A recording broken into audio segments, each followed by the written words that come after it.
Баршаңызға қайырлы күн қыздар. Мен қазір кек жасайын деп жатырмын, және соның рецептімен сіздермен бірге бөлісетін боламын. Менің YouTube каналымда құрамына сүт қосылып жасалатын кектің рецебі бар, бірақ та ең бір жұмсақ болып шығатын және де пышный болып көтерілетін кекстер, олар құрамына айран қосылып жасалатын кекстер. Давайте бастайық. Мұнда 4 жұмыртқаға қазір қантты қосамыз. Опа. Және де ванилинімізді қосамыз. Енді осының барлығын жақсылап араластыратын боламыз.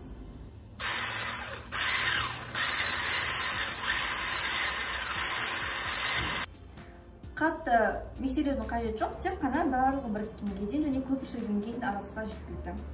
Енді осыған біздің 250 мл айранымызды құямыз. Және де біздің сары майымызды алдын ала ерітіп қоямыз және де суытып аламыз. Енді соны құятын боламыз.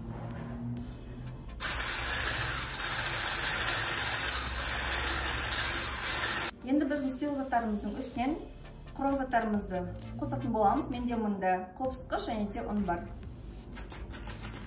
Бірден барлығын салмаймыз. Осылай бірінші жартысын салып аламыз да. Қазір күрекшемен араластыратын боламыз.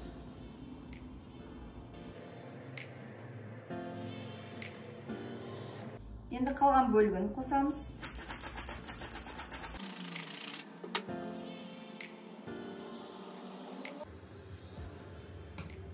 Енді біздің массамыз біркелкі болуы үшін венчикпен, миксермен тағы бір миксерлеп аламыз.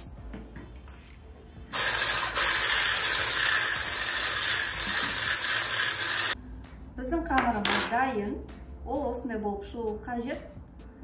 Қатты сұйық та емес, және де қатты қою да емес.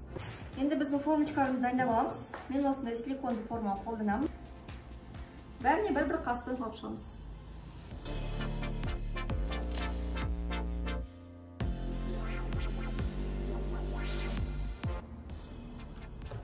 Біз қамырларымызды салып біттік, дайын олар уже.